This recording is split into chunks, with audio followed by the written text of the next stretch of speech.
Amis téléspectateurs de L'Huile Profond TV, bonjour et bienvenue à ce nouveau magazine intitulé La Loi et nous. La Loi et nous, c'est un magazine que vous aurez à suivre chaque fois sur notre chaîne de télévision L'Huile Profond. Nous sommes déjà en place, toute l'équipe. Nous disons merci à Didier Moubakilaï et André Rémi Kadima qui sont à la réalisation. Nous disons également merci à Patient Kouimamba et Pascaline Mbelou. Moi, c'est Jean-Willy Kayumbi et pour vous en parler aujourd'hui, nous allons recevoir notre invité. Lui, c'est Maître Jean-Félix Chimatou Bin Kabob. Il est avocat au barreau du Kasaï oriental. Maître, bonjour. Bonjour, monsieur Jean. Voilà, comment la santé? Bien fait, grâce. Voilà, c'est avec Maître Jean-Félix Chimatou Bin Kabob. Il est connu sous un sobriquet ou bien sous une abréviation de Maître Chim. C'est avec lui que nous allons au moins parler aujourd'hui sur ce sujet. Maître, nous avons voulu parler avec vous au moins sur un fait qu'on appelle l'arrestation arbitraire. Est-ce que l'arrestation arbitraire, c'est une infraction selon la loi ou bien ce n'est pas une infraction? Merci beaucoup, monsieur Jean-Willy. D'abord, avant de commencer la définition de l'arrestation arbitraire, dans BDG, je commence à vous dire que l'arrestation arbitraire, c'est une infraction.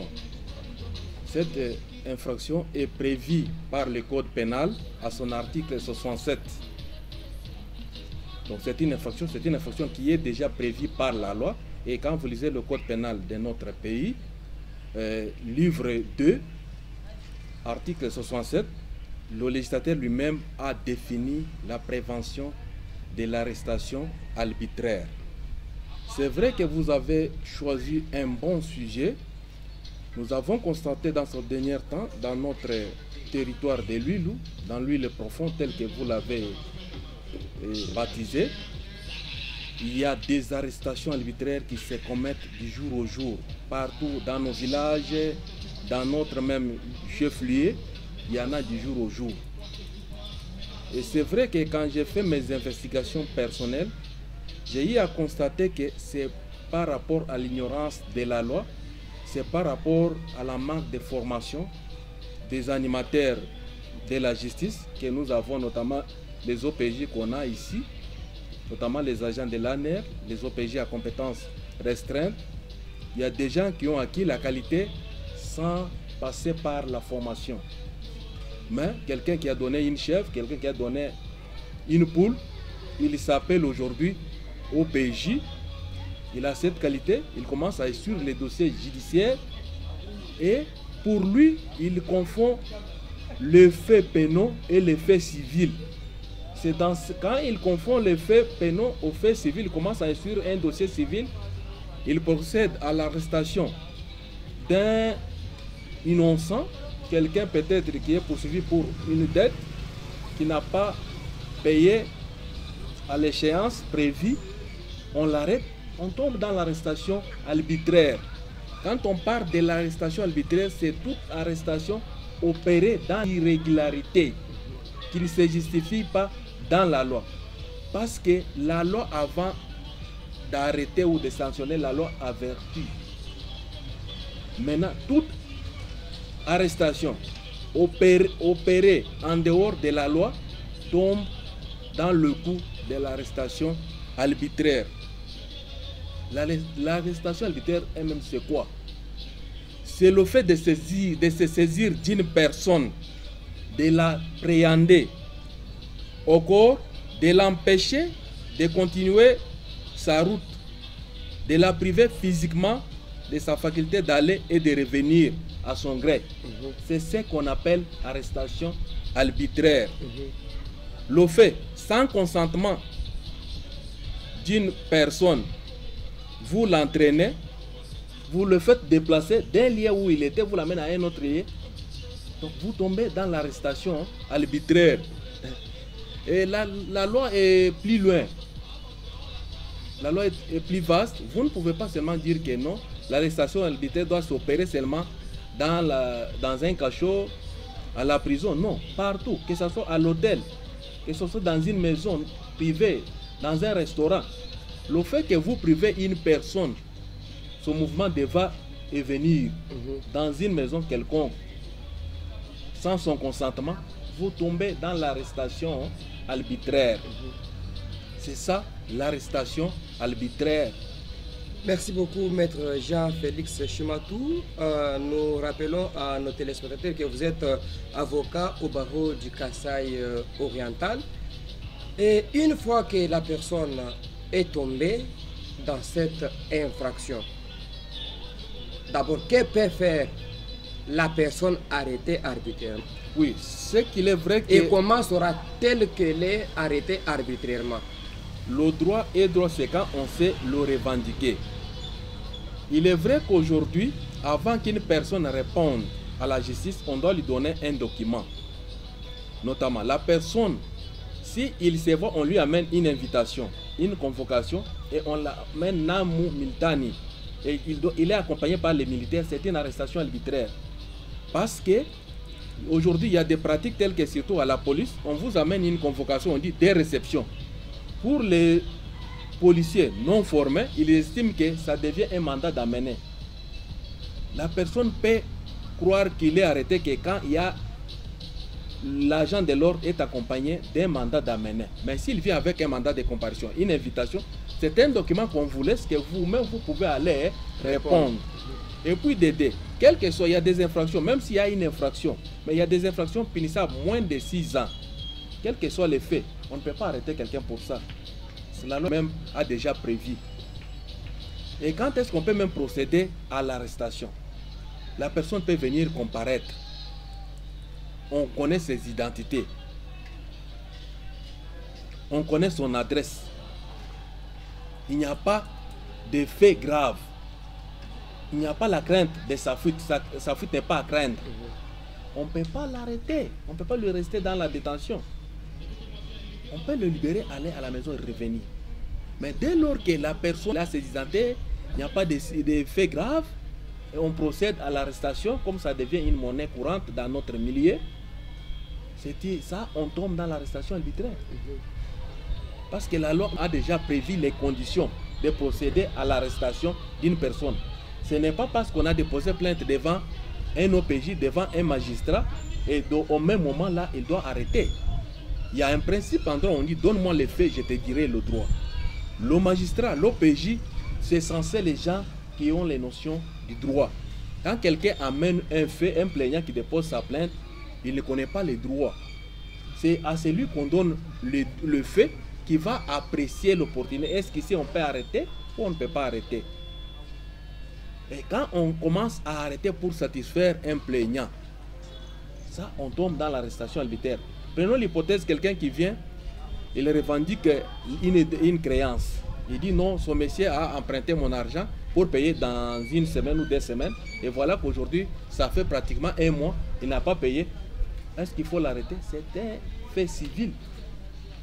Et quand un magistrat arrête ça, arrête dans ces conditions, tombe dans l'arrestation arbitraire.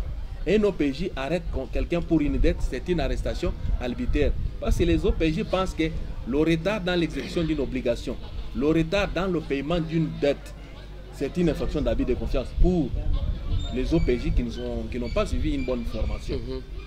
Ce n'est pas ça. Ça, ce sont des faits civils qu'on ne peut pas arrêter. Un magistrat qui se respecte, un OPJ qui se respecte, il peut diligenter ces gens-là devant le tribunal civil. On a le tribunal sur place. Il peut aller se plaindre là-bas pour qu'ils soient rétablis dans ses droits. Ce n'est pas ni au parquet, ni à la police, parce qu'ils sont là à la recherche des infractions. Mais ils confondent le fait civil avec les infractions. Si vous voyez aujourd'hui dans notre milieu, surtout à lui, la majorité des gens qu'on arrête, 90% des gens que vous trouvez en détention, on les arrête toujours pour les faits civils, que le législateur lui-même n'a pas érigé ses comportements en infraction. C'est ce qu'on appelle ça, l'arrestation arbitraire, le fait d'arrêter quelqu'un pour un fait qui ne constitue pas une infraction, ou soit vous arrêtez quelqu'un pour le fait de son fils. Oh non, son fils a injurié, son fils a volé chez moi, on arrête son papa. Non. On dit, la loi est très claire quand vous lisez la Constitution, on dit, la liberté est le principe. La détention est l'exception. Donc, chaque personne doit être en liberté. Mais quand on veut l'arrêter, c'est une exception, c'est quand il y a une infraction. Et ça, quand vous lisez la Constitution de notre pays, à son article 17, c'est très clair. Et on vous dit même qu'on ne peut pas arrêter quelqu'un pour le fait d'autrui. Et on ne peut pas arrêter quelqu'un pour le fait que le législateur n'a pas érigé en une infraction. Il y a aujourd'hui des comportements tels qu'un monsieur qui a engrossé une fille majeure. Oui, au regard de la communauté, au regard du social, on estime que c'est une infraction dans la coutume. Mais devant la loi, il n'y a pas une infraction. On ne peut pas arrêter quelqu'un. Mais quand vous déposez plainte, on arrête une personne, non, elle a engrossé ma fille qui est majeure d'âge, vous tombez dans l'infraction d'arrestation arbitraire. Maître, dans les cas que vous venez d'illustrer, qui est tombé dans l'infraction d'arrestation arbitraire? C'est l'OPJ qui a écrit soit la convocation, soit l'invitation, ou bien ce sont les parents de la fille en question? En principe, il y a deux auteurs. Il y a l'auteur intellectuel et l'auteur matériel. L'auteur matériel, c'est celui qui a déposé plainte. Et l'auteur intellectuel, c'est celui qui a déposé plainte. Et l'auteur matériel, c'est celui qui a procédé à l'arrestation, celui qui a privé la liberté à la personne ou c'est celui qui l'a placé en détention ou au cachot, l'OPJ ou le magistrat. C'est lui qui a arrêté. C'est lui l'auteur matériel. Mais l'auteur intellectuel, c'est celui qui a fait arrêter. C'est à cause de ces faits, il a induit l'autre à procéder à l'arrestation. Mais là, il y a aussi un problème parce que l'autre est profane. Donne-moi les faits, je te dirai le droit. Si c'est lui qui a amené les faits, c'est justifié que je suis ignorant, moi j'ai amené le dossier à la justice et c'est peut-être la justice qui devrait m'informer que c'est une affaire civile, aller au tribunal. Là, on ne peut pas le poursuivre s'il connaissait que lui ne savait pas que c'était une infraction, parce que quand on poursuit une infraction, on voit aussi l'élément moral. Maître Chima, comme vous venez de le souligner, et nous voulons aussi savoir s'il y a les sanctions qui sont prévues par la loi à l'égard de la personne qui va commettre cette infraction d'arrestation arbitraire. Quand vous lisez l'article 67 du Code pénal, le livre 2, le législateur congolais lui-même a déjà prévu les sanctions. La peine va d'un an et 1 jour à 5 ans de servitude pénale. Mais c'est le juge qui va apprécier, soit il peut peut-être se limiter à 1 année, 2 ans, voire 3 ans, par rapport à son intime conviction dans l'instruction du dossier.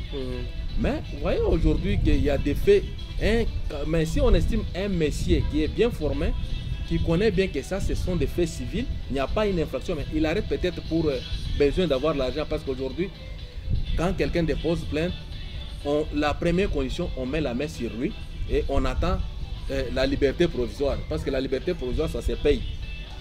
Ça devient comme des commerces, voulais-je dire. Maintenant, on ne rend pas la justice avec l'amour qu'on est en train de juger nos semblables. Parce qu'on vise avant tout l'argent. Il y a la sanction, c'est la prison, ferme d'ailleurs. Et dans cette infraction, le législateur a prévu que c'est une infraction où on ne peut pas transiger. Cela veut dire que quelqu'un ne peut pas payer l'amende et être libéré. Il faut qu'il soit toujours sanctionné.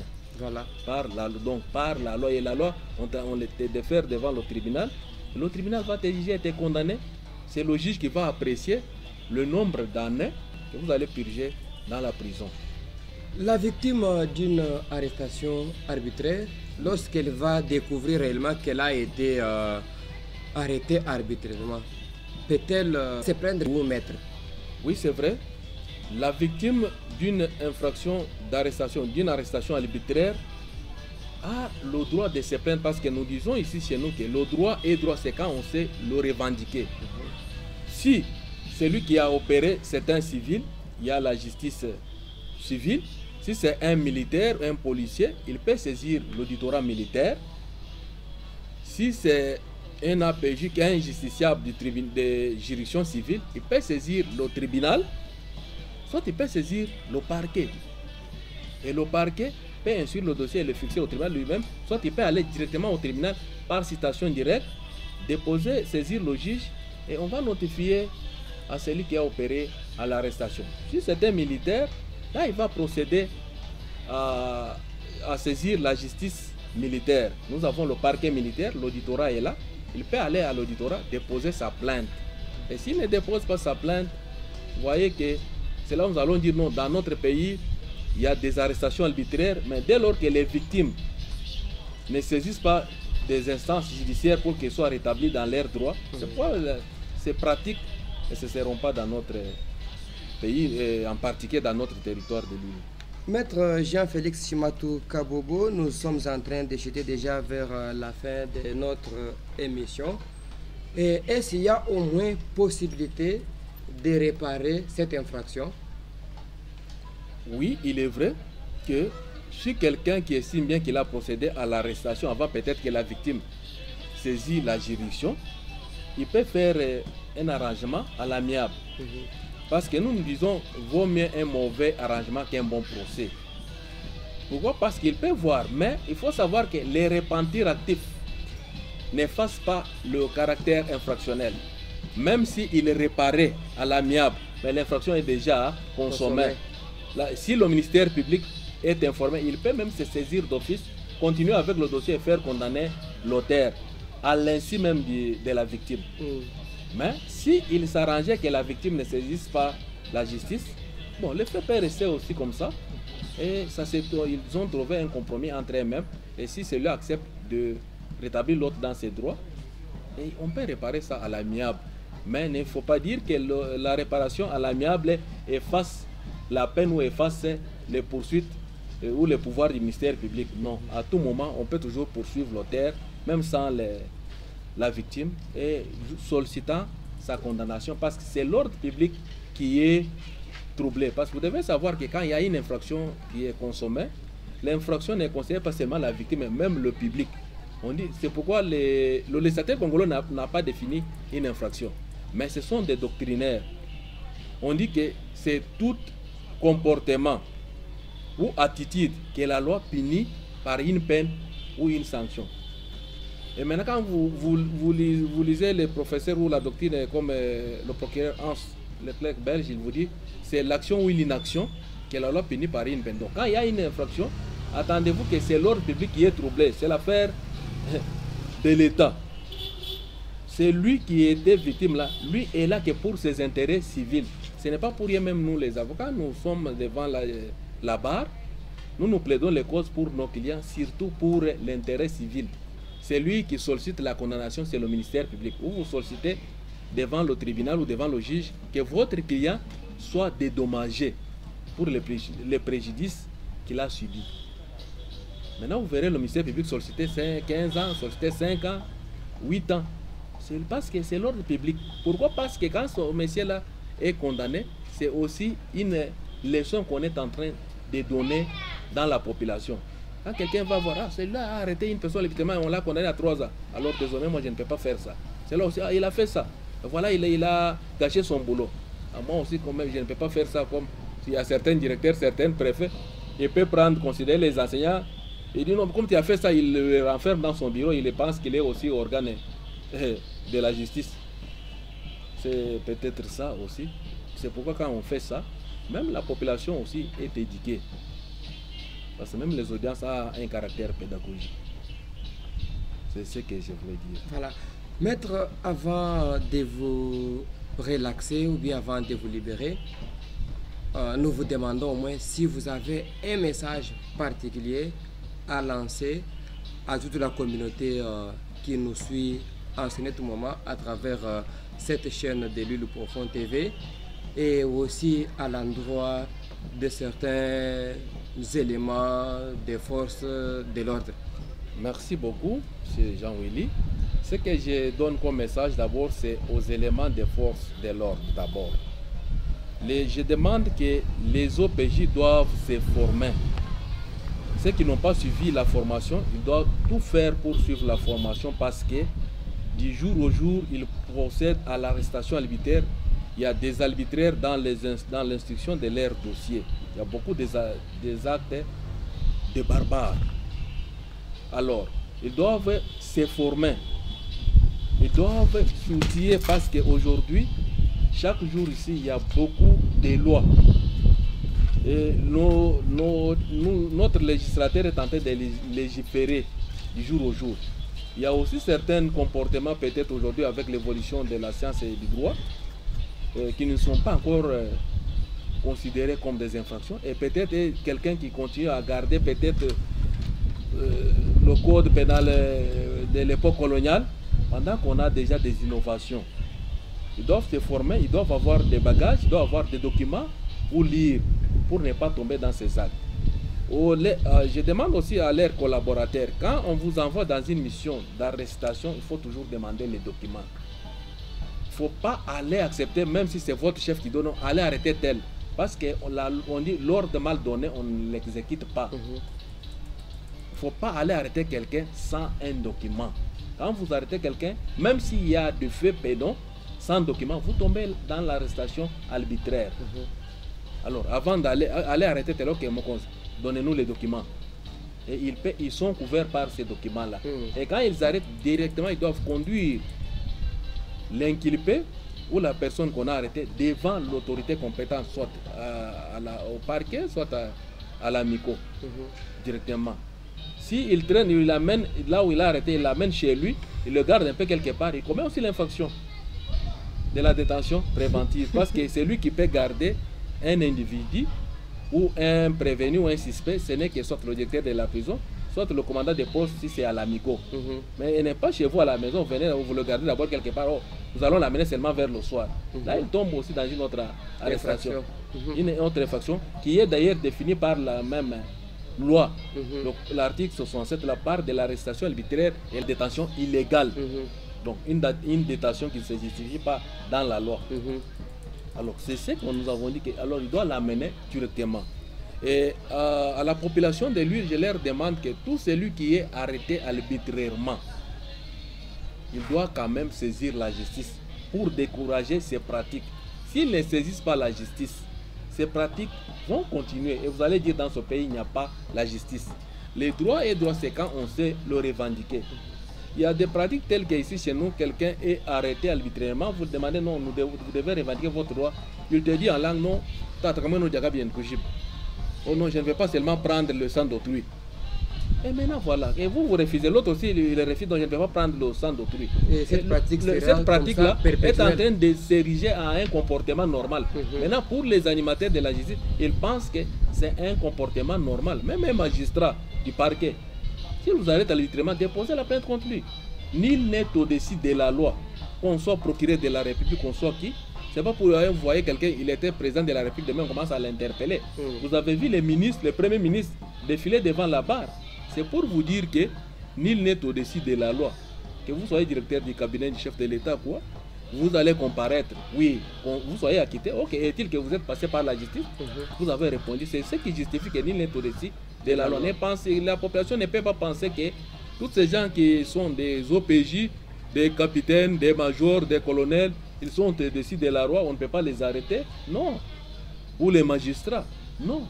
Quand quelqu'un se retrouve dans ces irrégularités, il peut saisir la justice, il sera rétabli dans les droits, dans ses droits, et ça peut aussi aider à ce monsieur-là de se corriger pour ne pas tomber dans ces pratiques. C'est pourquoi nous demandons à la population de réunir le courage et de déposer plainte contre tous ces actes des arrestations arbitraires qui sont victimes.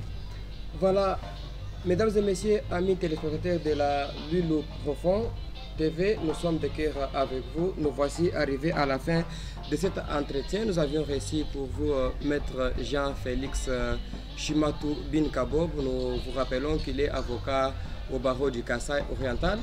Merci à vous de nous avoir suivis. Merci à Rémi Kadima et Didier Moubakilaï qui étaient à la réalisation. Merci aussi à Patient Goymamba. Merci à Pascaline Mbelou Kanumbi. Moi, c'est Jean-Willy Kayumbi et je vous fixe rendez-vous très prochainement.